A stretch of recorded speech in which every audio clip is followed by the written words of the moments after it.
बातें करेंगे, इसकी मंगेतर का करैक्टर कैसा है। लेकिन उसने ऐसा नहीं सोचा। उसने क्या किया, जैसे खुदावन की कॉलिंग थी उसके लिए, उसने अपनी कॉलिंग के मुताबिक वैसा ही किया जैसे उसको ख्वाब में बताया गया था, जिस हुक्म को दिया गया था कि अपनी मंगेतर को अपने हाथ ले आ, क्योंकि जो कुछ उसके पेट में है वो बिल्कुल उसकी कुदरत से है। उसने वैसा ही किया और अपनी बीवी को क्या किया, अपने यहाँ ले आया। जवानों, जो हमारे लिए सीखने की बात है वो ये है कि बहुत दफा हम जब खुदावन की आवाज को सुन रहे होते हैं तो हम सुनकर भी क्या करते हैं, इग्नोर कर देते हैं। लेकिन हमें भी यूसुफ की तरह उस कॉलिंग और उस बात को सुनने की जरूरत है। खुदावन अपने खादमीन के जरिए, अपने बंदों के जरिए, कलाम के जरिए हमसे बोल रहा होता, हमसे बात कर रहा होता है कि मेरी बेटी तेरी जिंदगी में ये गुनाह है, तेरी जिंदगी में ये कमी है, इसको निकाल दे, फिर मैं तुझे ब्लेस करूंगा, मैं तुझे बढ़ाऊंगा। लेकिन हम क्या करते हैं, हम उनको निकालना नहीं चाहते।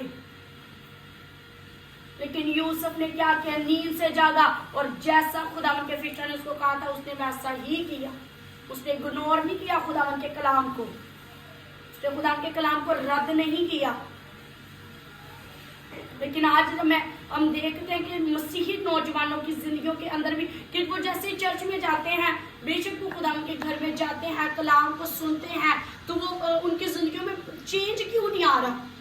बात ये नहीं कि खुदावन बदल गया है, ये उसका कलाम बदल गया है, ये उसके वचन में अब वो कुदरत नहीं है, बल्कि बात ये क्योंकि वो यकसा खुदा है, वो वफादार खुदा है, उसकी वफादारी पुश्त दर पुश्त है। उसका कलाम आज भी बोलता है, उसका कलाम आज भी जिंदगियों को तोड़ देता है, उसका कलाम आज भी जिंदगियों को बदलने की कुदरत रखता है। लेकिन बात यह है कि आज हम अपनी जमीरों में, हम अपनी स्पिरिट में अपने आप को हमने इस कदर जिद्दी कर लिया, अपने आप को ढीठ बना लिया है कि खुदावन के कलाम को सुनकर भी हम इग्नोर कर देते हैं।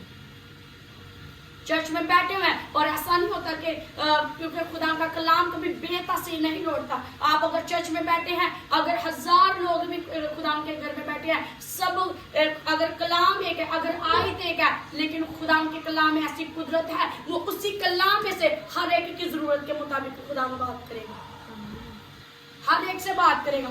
और वहां बैठे मौजूद लोगों को पता होता है कि ये कलाम मेरे लिए। अक्सर आपने लोगों को कहते सुनागा, हाँ आज का कलाम मेरे लिए था, खुदा ने मेरे साथ बात की, खुदा ने मेरे साथ बात की।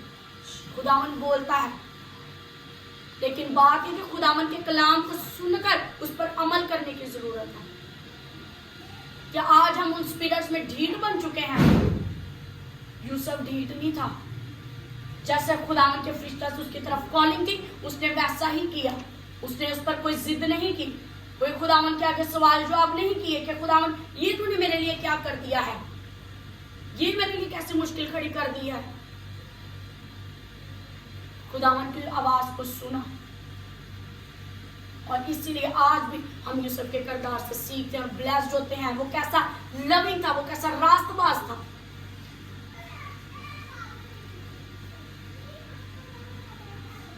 लेकिन आज ऐसा नहीं है। इसीलिए हमारी जो मसीही जिंदगियां हैं वो भी दुखों के नीचे हैं। वो चर्च भी जाती हैं, कई सालों चर्च जाती रहती हैं और आप देख लेगा उनकी जिंदगी वैसी की वैसी ही होती है। ये नहीं खुदा उनसे बात नहीं करा, खुदा उनसे हर बार बात करता है, हर संडे उनसे बात करता है, हर मीटिंग उनके साथ बात करता है। लेकिन वो उन्होंने क्या कर लिया है, अपने आप को जिद्दी बना लिया है। वो खुदावन की आवाज को और उस कॉलिंग को सुनना नहीं चाह रहे। लेकिन 2025 में ऐसा नहीं होगा। जब तक हम खुदावन की आवाज को नहीं सुनेंगे, हम उन बड़ी बरकतों को नहीं पा सकते, हम उन बड़ी ब्लेसिंग्स को नहीं पा सकते जब तक हम खुदावन की कॉलिंग को नहीं सुनेंगे, खुदावन के वचन पर अमल नहीं करेंगे। खुदावन के कलाम को सुने, उस पर तवज्जो करें कि खुदावन क्या मुझसे बात करना चाह रहा है। क्यों? जब हम खुदा के घर में बैठते हैं, जब पास्टर सुलेमान गोरी ने हमें पास किया कि जब हम खुदावन के घर में बैठते हैं तब भी हमें अपने गुनाहों का एहसास क्यों होता है। हाँ, ये मेरी जिंदगी में गुनाह चल रहा है, हाँ ये मुझे छोड़ने की जरूरत है, हाँ खुदा का कलाम मुझसे ये बात कर रहा है, वाकई ही मेरी जिंदगी में ये सिचुएशन चल रही है। क्यों? खुदा की हुजूरी पाक है, वो हमसे बात करती है, उसका वचन हमसे बात करता है। लेकिन अब डिपेंड हम पे करता है कि हमने उस कॉलिंग को सुनना है या इग्नोर कर देना है। खुदावंद टाइम टू टाइम हमें बता रहा होता है, अपने कलाम के जरिए से, अपने खादमीन के जरिए से हमसे बात कर रहा होता है। बेटी अपनी जिंदगी से ज़नाकारी निकाल दे, बेटी अपने माँ बाप की इज्जत कर, चोरी छोड़ दे, झूठ छोड़ दे, ऐब जोई छोड़ दे, क्योंकि तेरी उस ऐब जोई ने तेरी बरकत को रोक कर रखा हुआ है। लेकिन हम क्या करते हैं, ठीक है खुदावन, इग्नोर। लेकिन यूसुफ ने इग्नोर नहीं किया। जवानों, यूसुफ ने खुदावन की बात को सुना और अमल किया, और जैसा कहा गया तो उसने वैसा ही किया।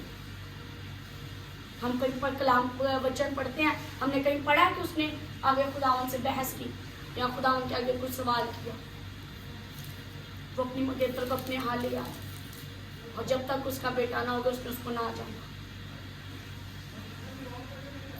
जाने से मुराद उसके साथ उसके पास नहीं गया, उसके साथ कोई फिजिकल रिलेशंस नहीं बना। तो पता था कि जो कुछ भी इसके पेट में है वो खुदा की उसकी कुदरत से है और ये पाक है।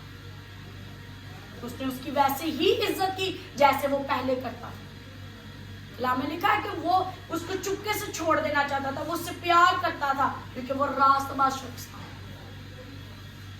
अब ये भी बात नहीं कि खुदावन रास्तबाजों से बात करता है, रास्तबाजों से कलाम करता है। खुदावन तो आया गुनाहगारों के लिए।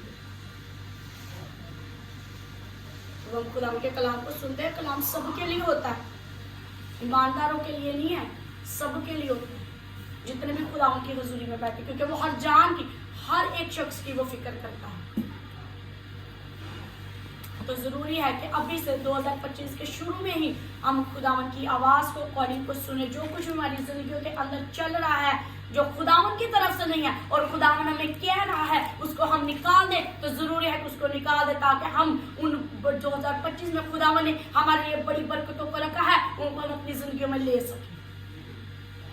अगर खुदावन की आवाज को नहीं सुनेंगे तो फिर हम खुदावन के साथ गिला नहीं कर सकते। खुदावन कहेगा कि मैंने तुझे कहा था कि अपनी ऐप जो छोड़ दे और अपनी बरकत को पा, लेकिन तूने अपनी ऐप जो कोई नहीं छोड़ा।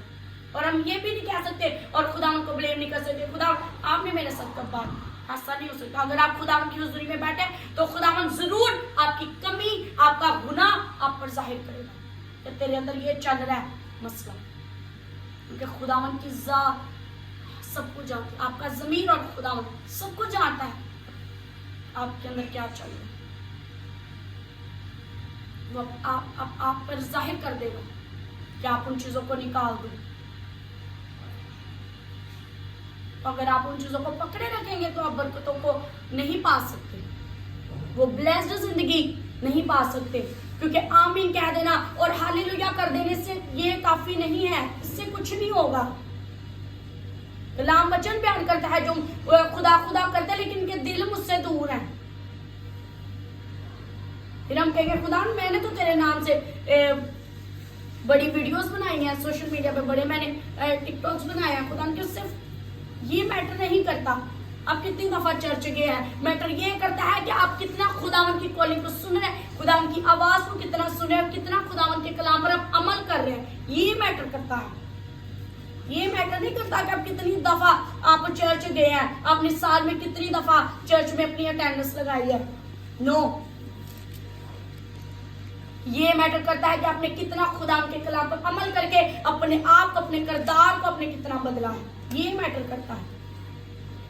और खुदावन भी क्या कि जो मुझसे मोहब्बत करता है वो पता चलेगा कि जो खुदा के कलाम पर अमल करे, तो यही खुदावन की मोहब्बत है। आप जितना मर्जी कह दें खुदा मैं आपसे प्यार करती हूँ, लेकिन अगर आपके अंदर अमल नहीं है तो कुछ भी नहीं है।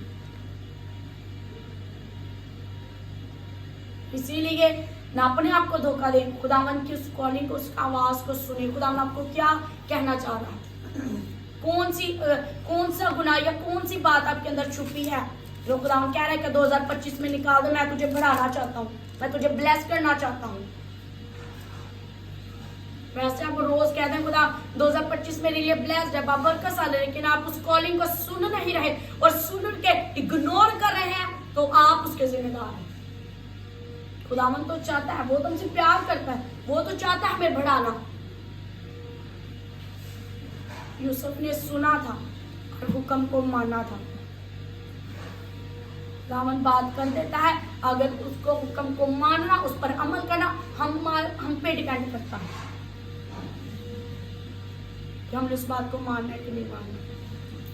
ये नहीं कि जैसे 2024 में भी वही गाने, वही टिकटॉक चलते रहे हैं, वही सारी दुनियावी चीजें चलती रहे, 2025 में भी चलेंगे और फिर कहेंगे खुदावन तू मुझे ब्लेस कर दे, तू मुझे अच्छे घर से ब्लेस कर दे, खुदावन तू मुझे अच्छा लाइफ पार्टनर दे दे, मुझे मेरी स्टडी में ब्लेस कर दे। नो, आप भूल जाए, कभी भी नहीं होगा। मेहनत करें, खुदावन की आवाज को सुने। खुदावन आप सबको बरकत दे। आमीन।